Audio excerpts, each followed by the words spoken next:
Electric కార్లు కొనడానికే కాదు, చూడ్డానికి కూడా హాయిగా ఉంటుంది. టెక్నాలజీ పెరిగిపోతున్న కొద్దీ వాడే వస్తువుల సైజు తగ్గిపోతుంది. ఒకప్పుడు ఫోన్లు, కంప్యూటర్లు వంటివి పెద్ద పెద్దగా ఉండేవి. రాను రాను చిన్న సైజులోకి వచ్చేశాయి. ఇప్పుడు కార్లు కూడా చిన్న సైజులోకి వచ్చేస్తున్నాయి. పెరిగిపోతున్న ట్రాఫిక్ సమస్యల కారణంగా బుల్లి కార్లను తయారు చేస్తున్నాయి పలు కంపెనీలు. ఈ క్రమంలో ఓ ప్రముఖ కంపెనీ ఒక బుల్లి కారుని తీసుకొచ్చింది.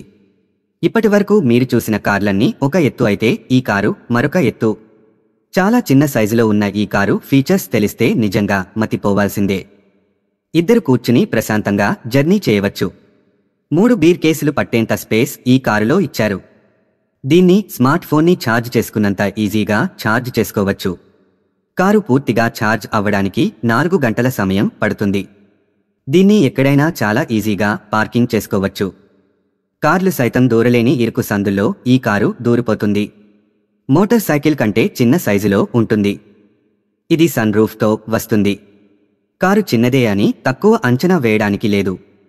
ఇందులో 2 సీట్లు, 2 డోర్లు ఉన్నాయి. ముందు ఒకటి, వెనుక ఒకటి. ముందు ఇద్దరు పెద్దవాళ్లు కూర్చునేంత స్పేస్ ఉంది. వెనుక 230 లీటర్ల ట్రంక్ స్పేస్ ఉంది. షాపింగ్ బ్యాగ్స్, ఒక పెద్ద సూట్ కేస్, 2 హ్యాండ్ లగేజ్లు, 3 బీర్ కేసులు పెట్టుకోవచ్చు. ఇక దీని రేంజ్ విషయానికొస్తే 3 వేరియంట్లు ఉన్నాయి. టాప్ వేరియంట్ ఫుల్ ఛార్జ్తో 228 కిలోమీటర్లు ప్రయాణిస్తుంది. మిడ్ వేరియంట్ 177 కిలోమీటర్ల రేంజ్ ఇస్తుంది. బేస్ వేరియంట్ 93 కిలోమీటర్ల రేంజ్ ఇస్తుంది.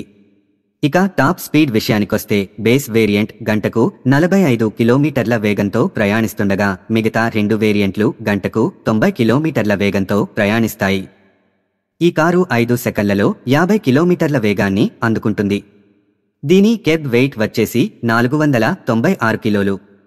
దీని పవర్ వచ్చేసి 12.4 కిలోవాట్గా ఉంది. బ్యాటరీ విషయానికొస్తే టాప్ వేరియంట్లో 15 కిలోవాట్, మిడ్ వేరియంట్లో 10.5 కిలోవాట్, బేస్ వేరియంట్లో 5.5 కిలోవాట్ బ్యాటరీలు ఇచ్చారు. 5.5 కిలోవాట్ బ్యాటరీ 0 నుంచి 80% ఛార్జ్ అవ్వడానికి 2 గంటలు, 10.5 కిలోవాట్ బ్యాటరీ ఛార్జ్ అవ్వడానికి 4 గంటలు, 15 కిలోవాట్ బ్యాటరీ ఛార్జ్ అవ్వడానికి 5.5 గంటల సమయం పడుతుంది. ఇది 9 రంగుల్లో లభిస్తుంది. మైక్రో మొబిలిటీ సిస్టమ్స్ కంపెనీ దీన్ని తయారు చేసింది. ఈ కంపెనీ ఇటలీలో ఉంది. ఇతర దేశాల్లో కూడా లాంచ్ చేసే ఆలోచనలో ఉంది. ఇక దీని ధర విషయానికొస్తే జాతీయ మీడియా కథనాల ప్రకారం బేస్ వేరియంట్ 8,10,000 రూపాయలు, మిడ్ వేరియంట్ 9,00,000 రూపాయలు, టాప్ వేరియంట్ 9,80,000 రూపాయలు ఉంటుందని అంచనా. అయితే అంతర్జాతీయ మీడియా కథనాల ప్రకారం $19,500 అంటే మన కరెన్సీ ప్రకారం 16 లక్షల రూపాయల పైనే. మరి ఇది భారత్లో లాంచ్ అయితే దీని క్రేజ్ ఎలా ఉంటుందో చూడాలి.